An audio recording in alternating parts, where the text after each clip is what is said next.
Sorry, yeah. Good afternoon. I'm Mary Roberts. We've been farming on the Somerset level since 1320. If you form a government, if and when, hopefully, you form a government, would you reverse this land tax which Rachel Reeves is going to drop on us in April? Yeah, 100%. But I think it's a good question. It's beyond belief to me that you can't work out the difference between generational farmers and rich people that come along and bought loads of farmland, like, say, Dyson or other people. In some ways, farmland is overpriced. It's an asset bubble. I mean, done our way, it's like 10, 11, 12,000 pounds an acre. And what it basically means is if you're a farmer, your economic return on that farmland is about 1%, if that, by the time you capex all the equipment and everything else. So what that means is that farmland has become an asset bubble, and in some ways it is used, I know this is probably popular with some people, but it is being used as a tax device to get around inheritance tax and other taxes. I happen to think inheritance tax is a bad thing, full stop. But you should be able to tell the difference between a generational farm that's being handed from one generation to the other. You don't really own it, you're a trustee for the next generation. And I've got a farm myself in South Gloucestershire, and hopefully we'll pass it on to my son. He's quite interested in farming. But you know, inheritance tax and small farms or medium-sized farms is not a viable strategy. And these are fragile businesses, really, passed on from one generation to another. And if you break that link, they're never coming back. So to me, it's a very important thing. Richard? Arron, my name is Rick Tucker.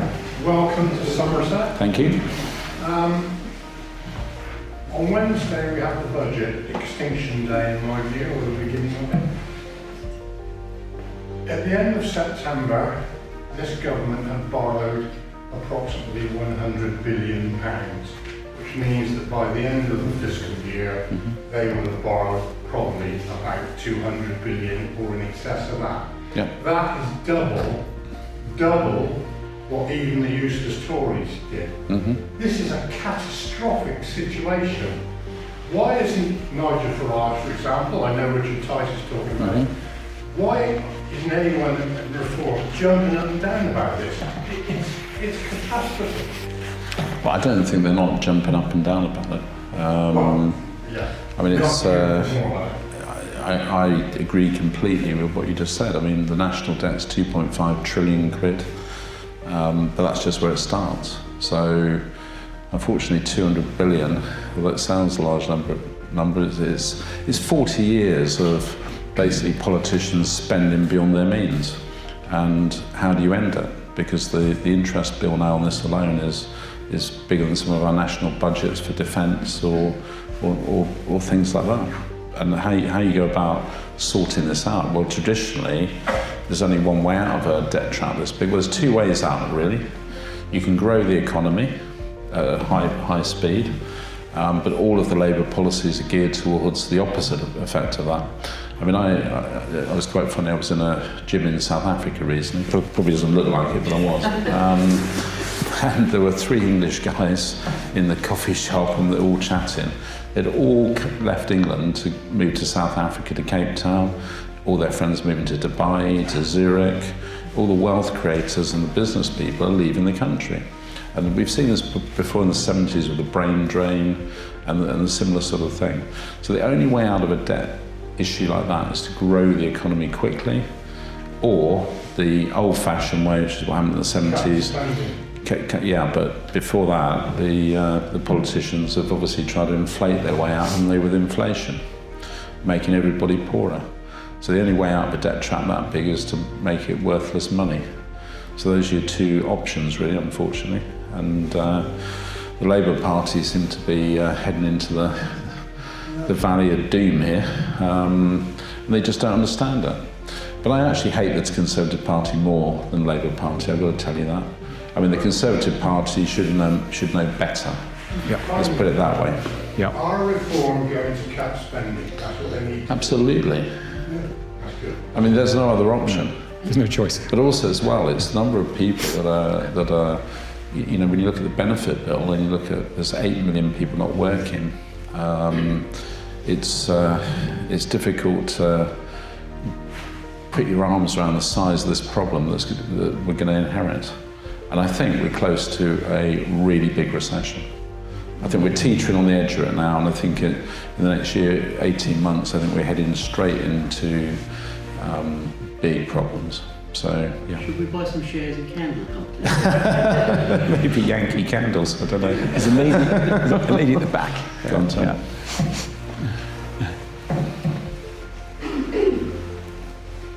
Do you really think the Labour government are going to allow a general election? Because they know they're going to lose. I've got a feeling if you try and take Keir Starmer out of number 10, you'll break his nails as they're dubbing his paperwork on the way out. Well, I think I think there's going to be all sorts of dirty tricks along the way. It's a good question, actually. And one of the dirty tricks might well be introducing proportional representation before the general election. They see that reform actually might win a general election under first past the post. We won't be facing Keir Starmer at the next election. It'll be a new leader of the Labour Party, that's for certain. And probably a new leader of the Conservative Party. They change them every 18 months anyway, so that we're due a change fairly soon, aren't we? I think the May elections are going to be massive for reform.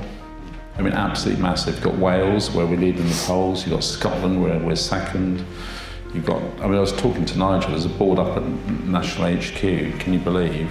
You've got to find 5,500 candidates for May between local elections. There's too many damn politicians, in my opinion. You know, there's Welsh Parliament, Scottish Parliament, there's all this regional government. I mean, it's crackers. So that's going to be a big hurdle. The May elections will be a major test of public opinion. And I do worry about what you just said at the back there, by the way. I think they will cheat their way any which way they can. Woman here. Just a quick question about the bill that you spoke of. Yeah. What's the plan to tackle the massively bloated, corrupt and toxic civil service, which I think is a massive, massive problem, and it runs down to any Well, that I think, organisation, hospital running, health trust running. It's mad, absolutely mad. yeah, it's kind of a squid that's just sucking money out of everybody's pockets. And you know, at every possible level. So you take planning as a good example. I could give you any number of examples. They never answer the phones, You have all these Byzantine planning rules relating to whatever it is. But what happens to people when they leave the planning office? They go and work for consultants that then interact with the planners. And so it's a kind of system designed to enrich the people running it. It's the same with Carry on. It's the same with regulators. I mean, they regulate large insurance companies, banks, and then when they finish their time at the civil service, they go and work for those big banks and insurance companies. But the big reform bill is in a sense trying to roll back all this Blairite legislation right from day one and then look at the structure of how everything's run. And I think that's going to be done right at the very beginning, because otherwise we'll get elected and then we'll just run into a swamp of all these people with the courts and everything else. It's the way judges go on. Sorry, there's a lady behind Bente and then Bente. Yeah. I'm definitely, will you be protecting our armed forces, both ex-forces and currently, for any prosecution? Absolutely. I mean, you can take that to the bank. The reform will change the laws relating to that. You know, it's utterly obscene that terrorists in Ireland are basically given preferential treatment over our own armed forces. It's quite powerful when you come from a background in the military, people maybe exposed to relating your family as well. Also, as well, what's done in the heat of combat and battle should not have the same level of civil, kind of courts. It's so easy, isn't it, to to say to someone that shot at a car or something that was coming at them, you should have done something differently in a split second. It's crazy. Bente? My name is Bente Hyde. I'm Oh, sorry. a councillor. I just want to say that Mendip District Council's planning officer, the best of them has left for years ago, and they have got fantastic jobs. Private businesses have taken them because the people are being better represented at a planning meeting, coming with what used to be head of planning in Mendip. So I'm very sorry to say that that is what has happened. So what is left in the old Mendip district are not the best planning people in the world. I'm very sorry to have to say, and also because of that, we are so far behind the planning that they have made a decision that all new applications are going to be treated first, and then all those that have been waiting for years. Sounds like the civil service. Just so everybody is aware that that is how it works at the moment. It is frustrating, and I do follow Okay. what you're saying. But you know, even if you look at, I went up to Kent County Council to chat to them to help about looking at how we could reduce bills or make the thing more efficient. And the whole thing's set up to stop, the councillors don't run the thing.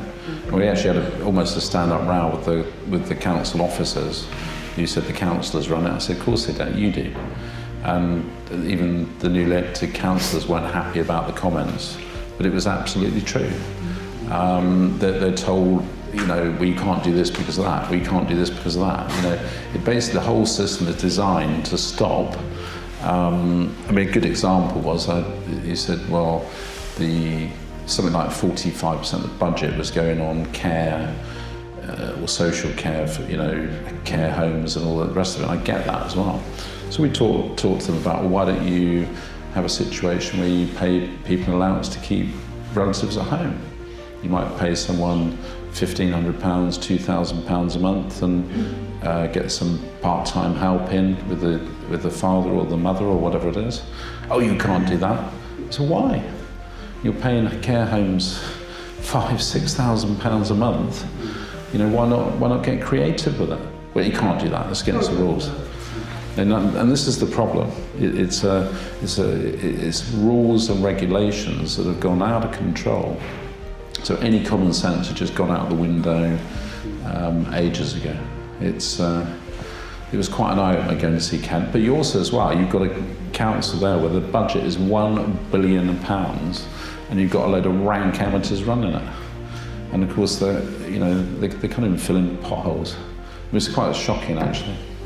But then if you look at I actually sat up, I arrived in Kent on a Friday evening or Thursday evening, and I actually read their annual report in a hotel room at 1 in the morning. It wasn't a brilliant read, but it was just an alphabet word soup of nonsense about diversity, equality, inclusion, net zero, anything but actually getting down to doing the job they were elected to do. All the way around, Yeah, it's true, but it's true. And I said that to the council CEO. I said, what does this even mean? What do you mean? I said, well, it doesn't mean anything. You know, the actual things that people care about, like roads or schools or whatever, didn't even appear in the annual report. A lady in the far corner. I mean, I found, by the way, one company where they had actually signed a 40-year contract on potholes and things like that. 40 years. I mean, you think about that, and like literally, it's ridiculous. Jackie as well. Hi, Jackie. How will you go about carrying out your big reform bill? I mean, Paul was talking in his introduction about getting rid of all the current leadership we have. Yeah. How will you do that, given that the government so far have had such opposition? And do you think a lot of the problems we're facing in Britain are from policies set by people, globalists or whatever you want to call them, or World Economic Forum, all these sort of conspiracy theories, if you like, but who is influencing us? I think. Why can't we do what we need to So I do? think I subscribe to the cock-up theory rather than conspiracy. I'm afraid they're all idiots. But the point on it is the structure need to change. There needs to be a complete upheaval of the way the country's run. And I think that starts with eliminating virtually all of the legislation that's been passed for the last 30 years, which basically shifted the power away from politicians to unelected quangos that then act almost unilaterally without any oversight whatsoever. I mean, it's often quoted that we can't comment on the police because they've got independent, jurisdiction or whatever else. That never used to be the case. You take, for instance, magistrates' courts. When I was a kid, and I'm not quite the youngest in the room, but I'm probably middle. If you broke a window on a Saturday night in the high street, by Monday morning you're up in front of the magistrate and you were probably fined or given a 7-day prison sentence by the afternoon. Bang.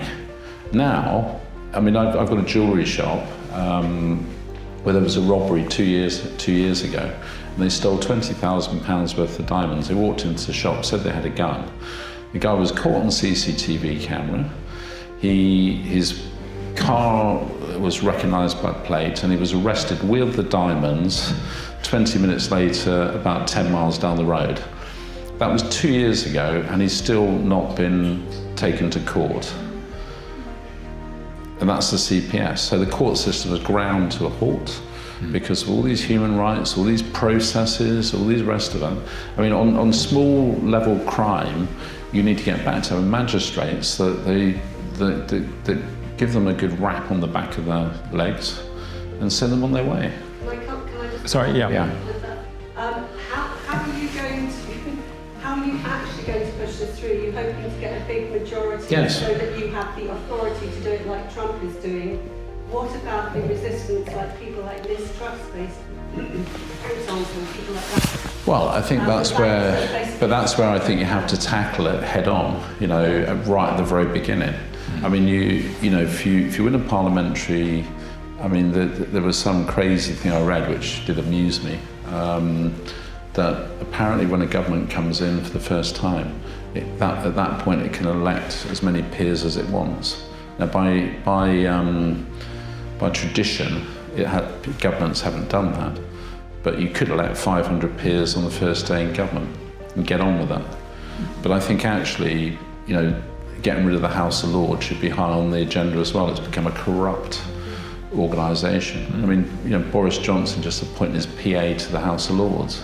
I mean, you've got nearly 1,100 lords, which is bigger than the Chinese Parliament. I mean, it's crazy.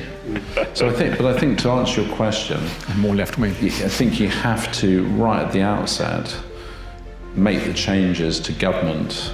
Don't forget, Parliament is sovereign. It can, if it wants. If you remember the Brexit thing, they made a big song and dance, but then I think in a space of 3 days they passed a law that basically stopped Brexit. So you can do it if you want to.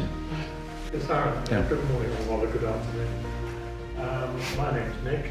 The question I'd like to pose to you is you mentioned about the Great Reform Bill. Yeah. And also we've discussed through the passage of this meeting various things that you're doing to put things right and the reordering of the Constitution. We have to be ready on day one, not coming in with the view of bringing it. No, that's what we're talking about. Day one. We're talking about having it done 2 years out, so it's ready to be enacted straight away. Exactly. And I've heard no thoughts about how you set about it. Well, I mean, there's 3.5 years to the general election, and trust me when I say this stuff is being thought about. It is being thought about actively, and we will be ready to go. Well, that was the draft bill already drawn. Yeah. Well, that's going to be the plan. You get elected and you immediately enact it. But I think even from the point of view of removing this pernicious sort of legislation on day one is something Parliament can do. Oh yeah, I agree. And that's what we'll be looking to do. And then you've got the House of Lords that will, dig in, and so even that's been looked at. Yeah. Chap just I want to be confident. chap just here, and then I'm just, in my head, I think reform needs to be ready to go this time next year. Would they be able, do you think they would be able to do that? In terms of what? An election? There's not going to be an election. Turkeys don't vote for Christmas. Whatever's been said or not said, there won't be an election. What there will be is a new leader of the Labour Party. Well, there will be, and then they'll swap all. They'll have the May elections, and then people will be going, we want reform. So that puts you about this time next year. But what I'm saying is, you're not going to have a general election until the 3.5 years is up. Do you think people are going to put up with that? No choice. I mean, in a democracy, unfortunately, that's what's going to happen. The gentleman at the very back, sir, yeah. Welcome to Welltown. Thank you. I consider your son a guest to us. Yeah, I agree. There is talk of the Mayor of Manchester getting a parliamentary seat to... He's got to win that seat first. You need a parliamentary seat to challenge his parliament. But there's not a safe Labour seat in the country at the moment at by-election. Well, you might think there is. Reform for everything they can at the seat. Oh yeah. We would do that anyway. 100%. I mean, there's a possibility, and we've been talking about it, that the former, because I stood for the West of England mayor, and unfortunately nearly won, which wasn't part of my plan. I was told it was an unwinnable seat. I was very distressed on election night when they started counting the votes, and I thought I might win. I mean, it was just the biggest non-job in the history of politics. I think I might have been the only candidate that would have called for a recount if I had won. but the same guy, funnily enough, who he's been arrested by the police on a raft of very unpleasant things, and he was the guy that beat Jacob Rees-Mogg. So I think the chances are, if that seat comes out as a by-election, I'll probably stand for it. Dan Norris. That's where I stood. Was it? I was the candidate. Sorry about that. That's all right. No, over to you. Don't want a candidate to speak. There's a lady at the back, actually, in red. Was it? I didn't know, was it? It cost him his seat. All the people at this moment who think they are untouchable and have their hands well and truly in the cookie jar, would you please promise out that you're going to prosecute them, darlings? I think we're going to have our hands full trying to sort the country out rather than... Lady in the corner and then Richard. Criminals. Yes, good afternoon. Hi. I'm a grandparent and... So am I. and I spend a lot of my time helping my daughter by offering childcare so she can work. I think there is a huge problem in this country not valuing people like myself and the other grandparents around us, that we are adding to the economy of this country by what we do. And you hear nothing about what we do. What is reform going to do about us? Well, I think Nigel said the other week that reform should be the party of people that, when the alarm goes off at 6:30 in the morning, you know, and I agree with that, working people. But it's a bit like the care home thing.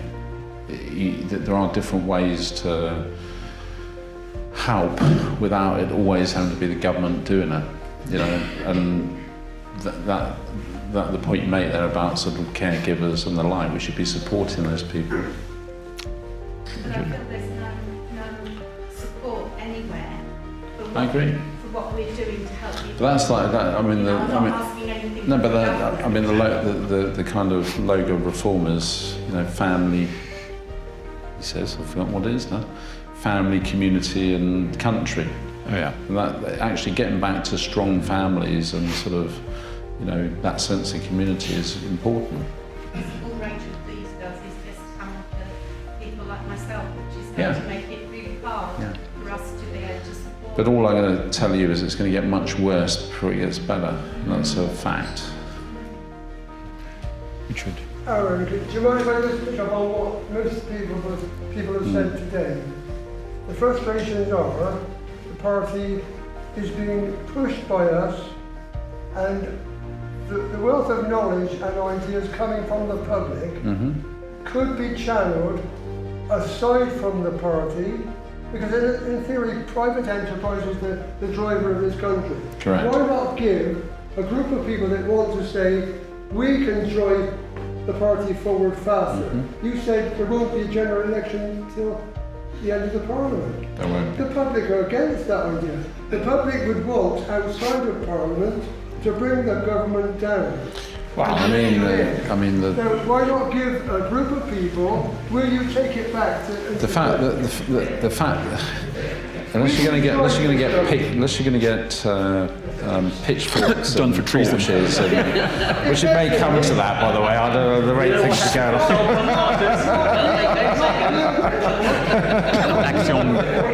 Action direct. I mean, I think I'm correct in saying back in the 70s, someone was plotting a coup, wasn't he? He wanted to sort of the owner of the Might have been Mendip, Daily Mirror was going to stage a coup and put Lord Mountbatten in charge. If the roof is leaking, you want to get the roofer up quick. When the bloody the public shouldn't have voted for them.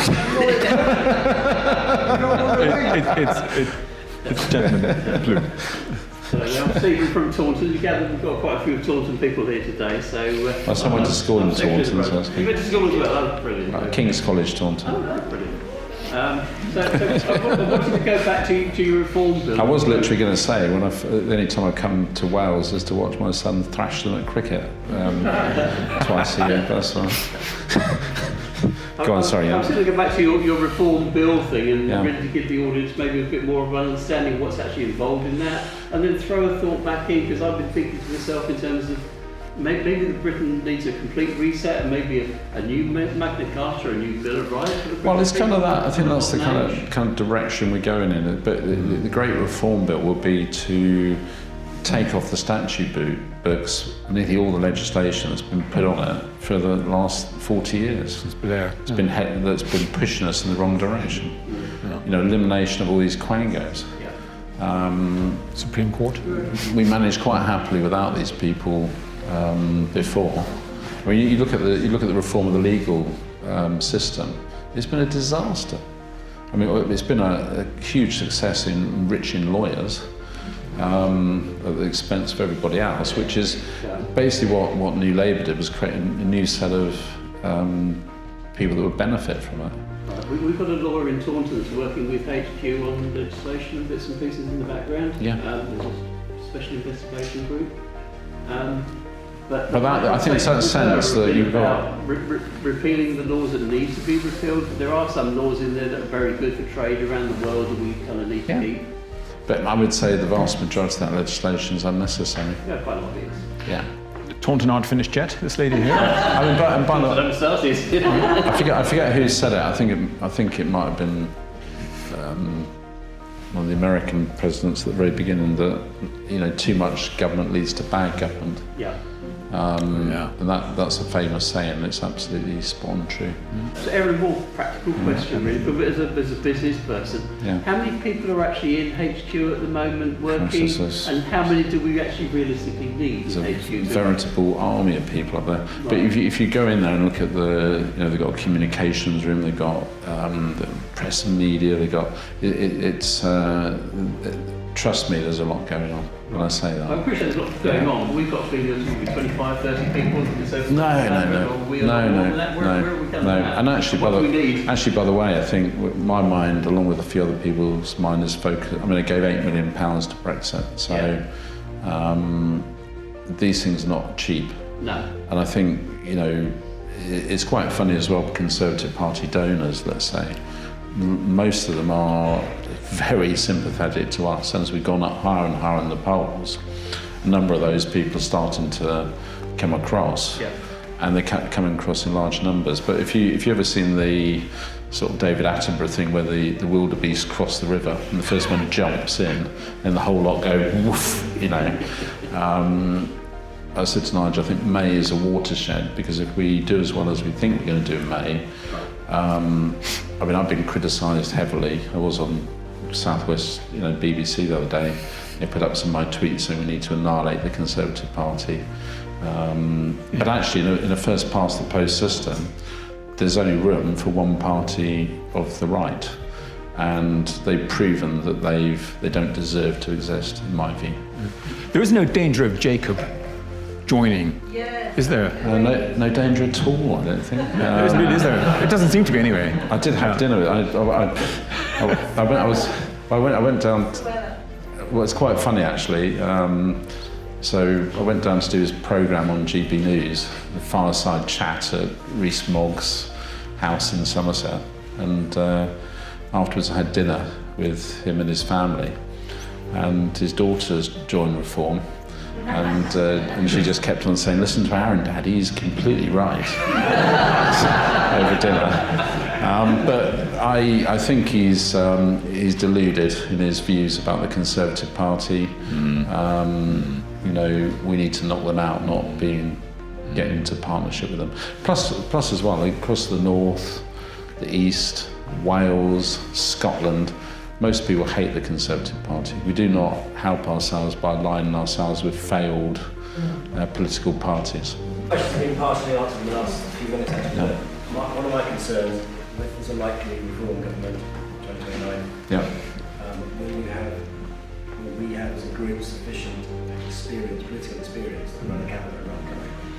Well, I think, yeah. He's more, we've been having a good guy, he may be a bit deluded around. So, yeah. In terms of his future generate, again, he wants to be the leader, doesn't he? But, you know, they're toast. Yeah. They're going to realise that at some point. Rather than, I think our views are very aligned. They might join. They might join. Are you actively, as Reform, talking to people? Well, I think the strategy is to have had a number of defections that demoralise them, but not have too many, because actually we don't want these people. And anyway, no. if that's political experience, I'd rather not have it, frankly. I mean, take Braverman was about as useless a Home Secretary as Priti Patel was. They did nothing. They didn't fight the civil service. They didn't actually go after the issue. So I think from the point of view of candidates going forward, I think the plan will be, and Nigel's already talked about this, of getting high calibre candidates to stand at the election that've got a diverse range of experience rather than professional politicians. I mean, Jenrick's a good example as it happens. Yeah. A One Nation Tory brought in by Cameron, A-listed, who was pro-immigration. Now suddenly he seems to have, found religion on the road to whatever, and now he's a wannabe Farage, having basically stood for none of these things, and then had a sudden conversion to them all. Yeah, I like Sarah. She seems pretty sound. Yeah. So I think, but for the older people in the audience, you go back 40 years, most politicians had done and been something. They hadn't just been professional politicians. And I think that's one of the biggest issues that we've got. That people that have never actually had a proper job or done anything, becoming professional politicians. There must be people that really understand the parliamentary process, how things work. Yeah, well, we want to upend the bloody thing, not understand how it works. If you understand how it works, you can change it. Yeah, well, I'm afraid I'm a bit more radical than that. I'm rapidly moving towards being a leveller, Take them out into the car park and sort them out, Seriously, we're getting to that point now where gentle change is not enough. At every possible institutional level, it's got to be radical change. Take schools as a very good example. The stuff they're teaching kids nowadays, luckily kids rebel against what their teachers tell them. So we're finding that actually support for reform amongst young males is shooting through the roof. Now the girls are all going green. That's interesting, isn't it? So I'm not quite sure what that is. But, we need some help. One of our members is very experienced with gunpowder. Lady, I think he had the right idea to go. And it's coming straight back to what the chairman said at the beginning. How do you get over the suicidal empathy? Because that's at the heart of the greenness. It's at the heart of people being very sympathetic to immigrants, which I can understand, but with this suicidal empathy, that this country can't afford to look after the whole world. We need to look after ourselves first. And we seem to have, there's such a kindness, if that's the right way to put it, in the politicians just lied to them and given them more immigration. So I don't think it's public opinion that's at fault. I think there's an institutional issue, that institutions in the country, because they all believe they've got corporate governance structures, it did liability, you know, for bullying, etc. And that all led to a culture. It did amuse me, I don't know if any of you read about it, that they did a poll on the background of various supporters, and they found out that those people who'd been to public school were more likely to support Labour than Conservatives and Reform, which made me amuse me that they put VAT on their biggest supporters. I come back and say to you, I talk to a lot of young people, and they do come back with this empathy, and they do. Well, come on, you know people aren't as tough as they used to be, are they? They're not. They get it in school, I think. If you want to have the young voter, you've got to convince them that the country needs to be solid and economically stable. Yes, but I think a world-class recession that's coming is going to teach them that lesson the hard way, right? The fact is, we don't learn from what people tell us. We learn from when we experience it. You can tell a kid all you like what they should or shouldn't think. It's only when they experience things that they learn. The lady over here. You probably already know, but I watched the racing programme that's on at 9:30 until 10:30 on a Saturday morning. Hope you haven't backed any of my horses. Trying to keep your horse back. However, it came across the screen that one of the big betting companies, and I believe it was Skybet, have taken their business to Malta this morning. It was announced. Well, they're going to, Well, they already have prior to the budget. Yeah. And they apparently paid £55 million in tax. Yeah. So they're going to be. That's the tip of the. Sorry, that is the tip of the iceberg. It's a good example of racing. I own a number of racehorses, and they're now talking about putting more tax on gambling. They've introduced restrictions so that even if you are wealthy, you can't bet. There's all sorts of craziness going on, and actually all it'll mean is that it'll choke that industry off, and there'll be less racing, there'll be less people employed in it. It's all just circular. Question? Yes, I mean most of us here are, I would say we're youngsters.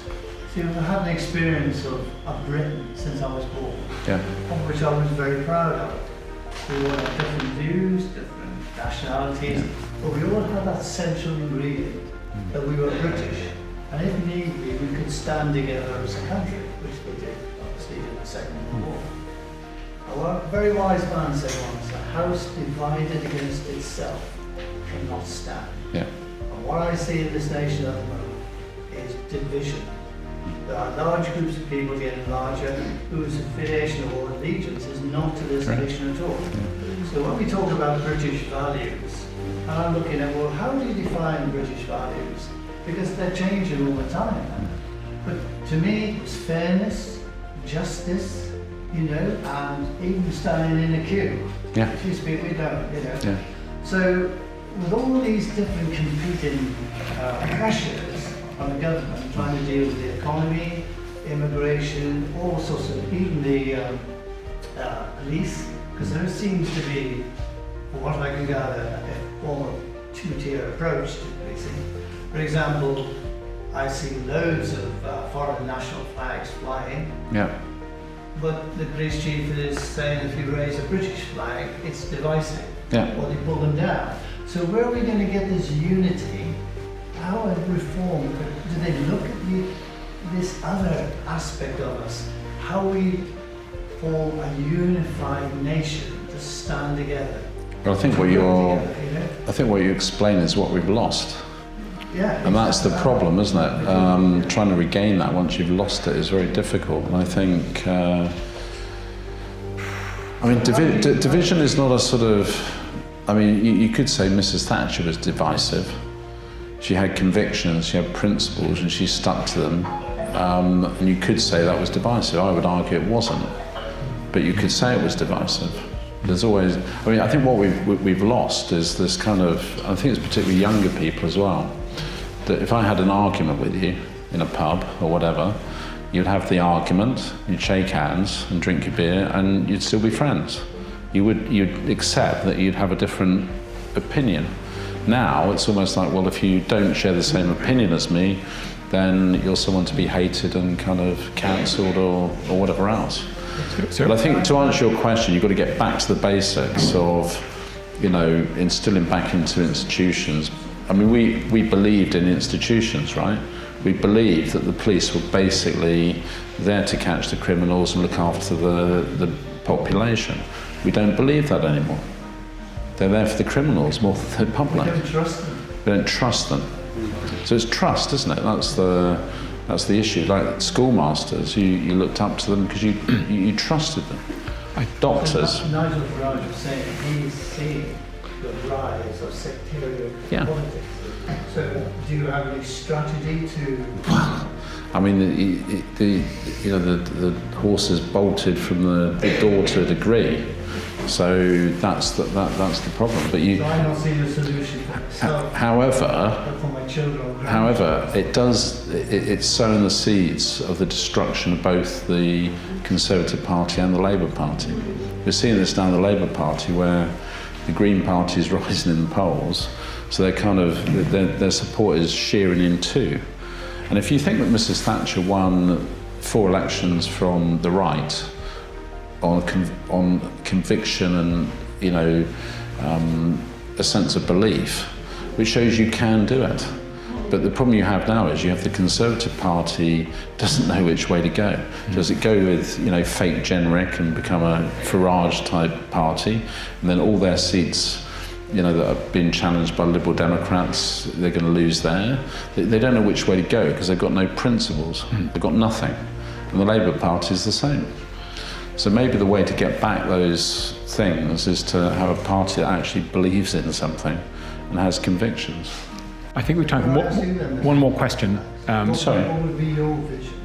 If you were now Prime Minister, how do you see it yourself? What would you like to see? Well, I think it's slightly boring in one sense, but I think, you know, we need to get the government off the people's backs effectively. That means less government. So, as I said to you before, that American president that said too much government leads to bad government, I think Churchill said any more than 1,000 laws and people don't obey the laws because it gets so damn complicated.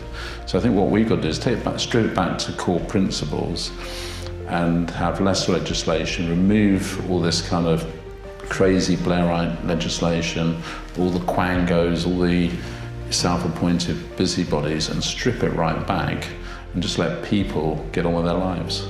I think added to that, the final point would be to put new leadership into, have fewer institutions, but have leadership that really can push the things forward. And that's going to be unpleasant in a corporate sense. Turnaround seldom turn. So you have to be brutal at the outset if you're going to get results. We've got time for one more question. I think this gentleman at the back. I don't mind, I'm fine. Yeah. Are you? Yeah. Okay. Wells. You live in a bubble around here. A wet bubble. You go to Bristol or Cardiff or Leicester or Bradford. It's a different place around here. But anyway, it's coming us all the subject to this digital ID. What's the Reform Party's view on the digital ID and how are they going to? Well, I'm violently against digital ID. I'm violently against digital ID. Or any control. I'm against, you know, they seem to be wanting to abolish cash. It's all about control. And I think, you know, we've seen enough government control to last us 10 lifetimes. And I think what we've got to do is get back to, you know, giving people freedom. That means the freedom to make mistakes. You know, if you choose to invest money in something ill-advisedly, lose the money, learn the lesson. You know, you can't be protected in this life from everything. I mean, it's going back to that hospitals. You know, let doctors run hospitals. Let's have all these administrators and legions of people that shuffle bits of paper around. They don't achieve anything. So I think we've got to, you know, I mean, in a corporate sense, every time in my corporate life we've had a clear out, let's put it that way politely, productivity shoots through the roof because you'll find that people work, let's say you're a bloated organisation, bureaucracy will creep in, even in a well-run business, because people can't, you know, put a yellow jacket on someone's back. They act like the Gestapo, right? It's true. We've all seen that. So I think it's, I think for reform, the only way forward is to be brutal at the outset of this. I mean, really brutal. Well, Arron, we told everybody we'd finish at 1:30. Oh, okay. I've overrun. So they may have, people may wish to be itching and get out there shopping, I'm not sure. But, I think there are any more vital questions. Anybody? Last questions? Any last? No. Thank you very much for inviting me. Sorry? I'd love to come to Taunton. It's one of my favourite towns. It's been years though. Thank you. Bye-bye.